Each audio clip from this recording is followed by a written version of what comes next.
Morning students. Morning, sir. Today we are going to see one dimension bar element. A problem from a one dimension bar element. So one dimension bar element la நம்ம என்ன பண்ண போறோம் அப்படினா we are going to find the unknown factor, that is displacement vector. We are going to find u, right? So this is what the given problem. So the given problem here is there is a bar element, right? A steel bar of 800 mm, right, is fixed at one end, and there is a point load acting at the nodal point, the axis of the element, right? The given data is that length of the element is 800 mm, the axial load is 3 kN, the Young's modulus is given as 2 into 10 power 5 Newton per millimeter square, and the area of the element. So this is what the given data, right? So once you have written the given data, you have to think about the units, right? So here the length of the element is given in millimeter, next to the axial load which is given in terms of kilonewton. So I am converting into Newton, so you have to multiply with 10 power 3 because the Young's modulus is in Newton per millimeter square. So you have to convert the kilonewton into Newton. So the next is the area of the element, that is given as 300 millimeter square. So these are the given data. So what you have to find? So in this problem, you have to find an elongation. So elongation, you have to find the displacement, right? So at what point, at what stage, at what distance the bar is elongated. So this is what the given problem. So there is a load acting here.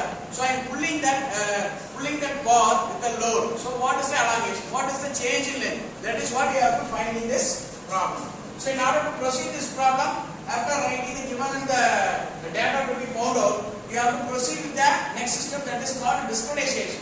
So discretization is nothing but the art of subdividing a structure into number of elements. So given structure is 800 mm means I have modeled this problem into two elements. So one element carries 400 mm of length and another one carries another 400 mm of length. So this is how I have to model this problem. After modeling this problem, there is a formula to solve this unknown value. So in order to find the unknown value, the formula used here is F is equal to K into U, where F is the force at the nodal point and K is the stiffness matrix of the element and U is the nodal displacement vector. Right? So this is what we have to find. Is it clear? Yes. Now I am going to find element, for each element I am going to apply this formula. That is what the next step. So in order to find element number 1, this is what the diagram. So you have to represent the diagram as it is. So this is what the diagram. There is no load acting at the point U2.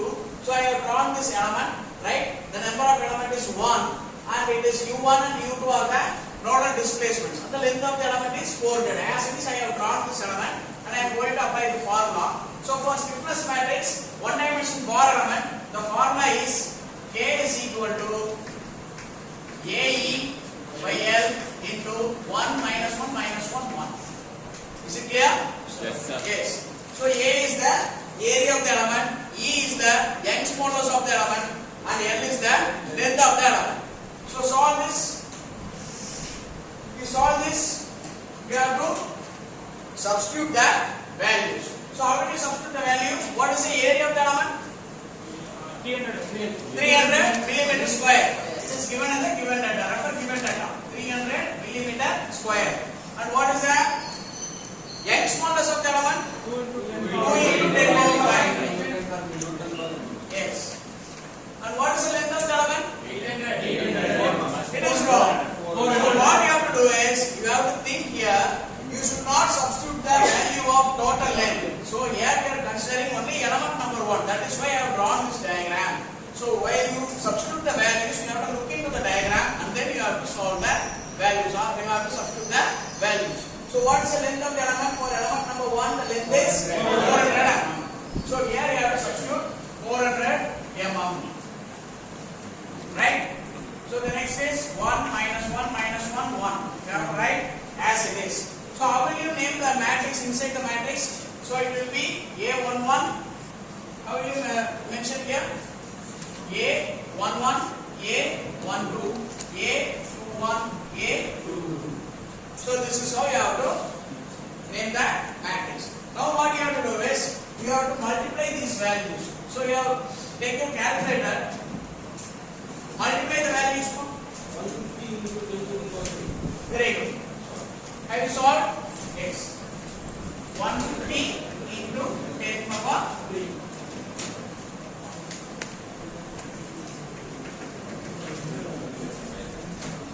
Are you all getting the same answer? Sir, Would anyone check once again? Take your calculator.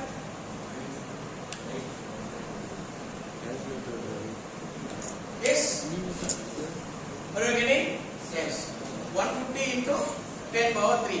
Yes. So this is what the K matrix. So what is the general finite element formula? F is equal to K into U. So for this element, as per the formula, I am applying here. What is F? Unknown. So that there is no force acting here. Is there any force acting according to the given question? No. No. Is there any force acting here? No. You can see this problem. In this problem, they have mentioned that neglect self-weight. So once again, I read the problem. You look into your notebooks. A steel bar of length 800 mm is subjected to an axial load of 3 kN. Find the elongation of the bar. What is the next sentence? Next sentence. Neglecting the self-weight. So this is what very much important in solving this problem, because only the load acting will be considered. The weight of the self-weight of the element should not be considered as per the given problem. So that is why I am just writing force 1 is unknown, force 2 is also unknown. That is equal to K. What is K? F is equal to K into U. K is bounded here. This is what the value of K. 150 into 10 power 3 and 1 minus 1 minus 1 1 into nodal displacement is for element number 1 it is U1 and U2.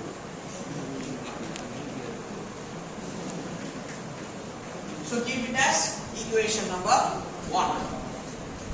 So this is what the step number 2 for this problem, right?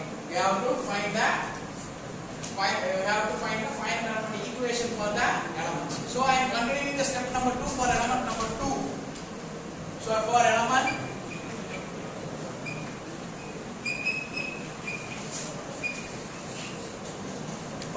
number 2, I have to draw the same diagram. You can see this is what the element number 2. So I am just drawing here. So this is what the element number 2.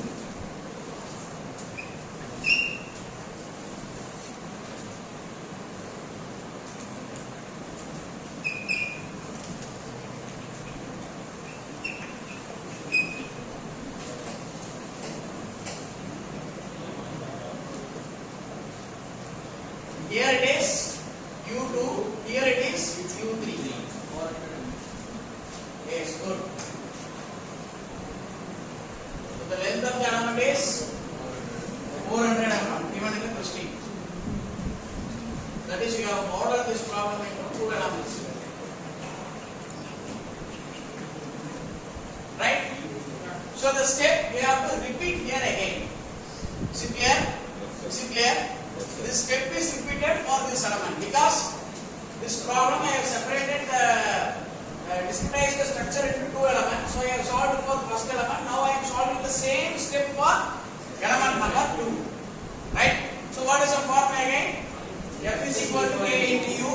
The same formula, the same data, because here the X modulus is common for all the entire structure. The X modulus is common. The area of the structure is also the common 300 mm². There is no change. So if this some problems, there may be given as element number 1 for area of the element number 1 is 300.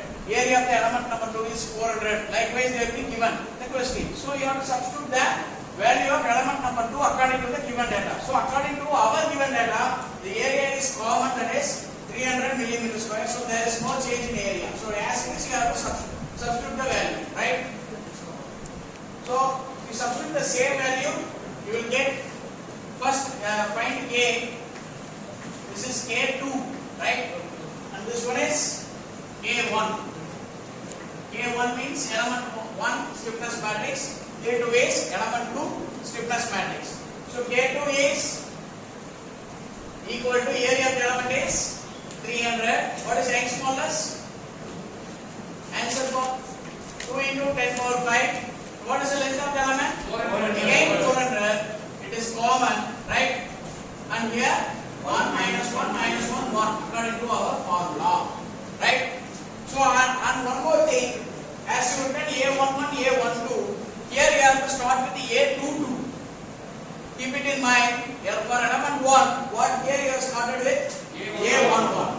So for element 2, how we have to start? A22. That is very much important. By writing itself, write it in pencil. A22, A23. Here A32, A33. This is very much important because while assembling these equations, we have to remember this matrix inside that row and column number. So if you forgot the row and column number, you are not able to solve accurately. So you have to represent here using the pencil the row and column numbers. So the values are same. So one side if you calculate, the answer is also same. Am I right? So what is K2? K2 is, that is stiffness matrix for element 2 is 150 into 10 power 3 into 1 minus 1 minus 1 1. So this is what the stiffness matrix. So for the finite element equation, how will you write? What is the finite element equation now? The same equation. Here U2 means you should not write F1. F2, yes, very good. F2, F3 will be equal to 150 into 10 power 3 into 1 minus 1 minus 1 1. And here it is U2 and U3. very good. U2 and U3. So this is what equation number 2. So in solving this problem, step number 1 and step number 2 got over. So we have found out the elemental equations. Now we are going to find the global